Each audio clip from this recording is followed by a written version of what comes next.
Assalamualaikum warahmatullahi wabarakatuh. Jumpa lagi saudaraku, weton Sabtu ya, dimanapun Anda berada. Kajian materi kali ini tentang belajar dari masa lalu ya. Jadi ini penting ya teman-teman, weton Sabtu ya. Ketika kita ini bisa belajar dari masa lalu, itu berarti kita ini bisa mengambil hikmah, bisa mengambil pelajaran dari masa lalu kita, dari masalah yang pernah kita jalani ya. Nah, ini penting ya. Ketika kita ini katakanlah tidak bisa mengambil pelajaran ya dari masalah kita gitu, itu biasanya masalah kita ini akan berulang lagi gitu. Ya, sampai benar-benar Anda itu bisa paham ya, Anda ini bisa mengambil pelajaran dari masalah Anda. Itu yang Anda harus lakukan, itu yang Anda harus jalani. Makanya penting teman-teman ya, ketika Anda terkena masalah, prioritas utama itu adalah bagaimana Anda bisa melihat ya, hikmah di balik masalah tadi ya. Kebanyakan kita ini kan terjebak dengan penyebabnya ya, akhirnya muncul kebencian kepada si A, si B, si C, si D gitu. Nah, kalau sudah muncul seperti itu, biasanya emosi Anda akan semakin meningkat.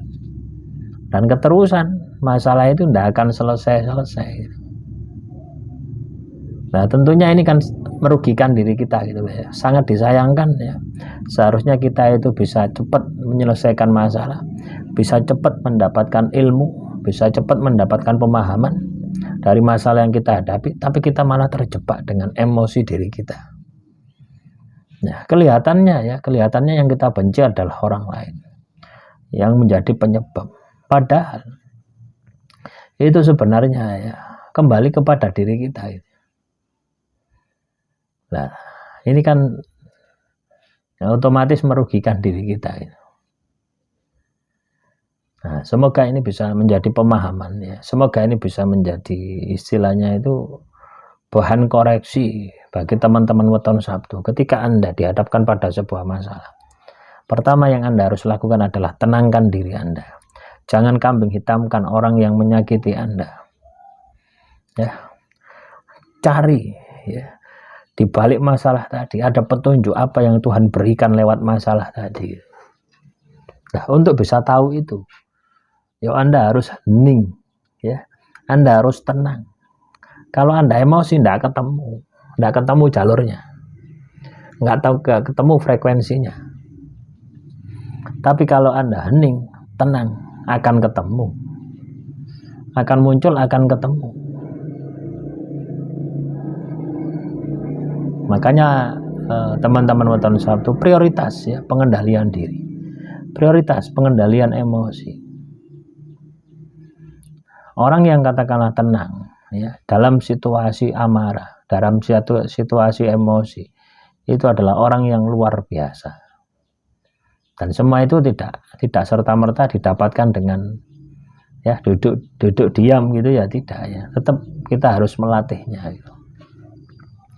Dari masalah yang sudah pernah kita alami, dari masalah yang sudah pernah kita lalui, belajarlah dari sana. Ya, belajarlah dari sana untuk mengenal diri Anda lebih dalam lagi. Dengan mengkondisikan emosi Anda. Nah, karena di dalam masalah Anda itu ada pelajaran yang sangat-sangat berharga.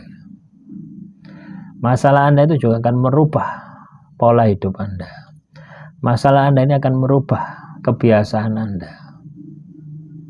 Nah, tentunya kita berharap yang berubah itu adalah sesuatu yang negatif, ya, berubah menjadi sesuatu yang positif. Dan masalah Anda membawa dampak perubahan besar bagi kehidupan Anda ke arah yang lebih baik lagi, bukan membawa dampak kehancuran diri Anda. Nah, ini kan ya sangat disayangkan gitu ya.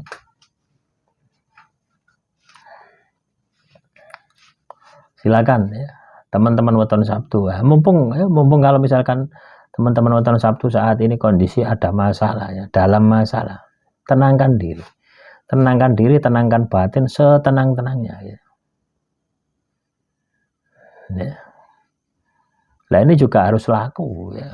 Menenangkan diri Anda cuma tenang ini ya tidak bisa. Harus ada alat ya.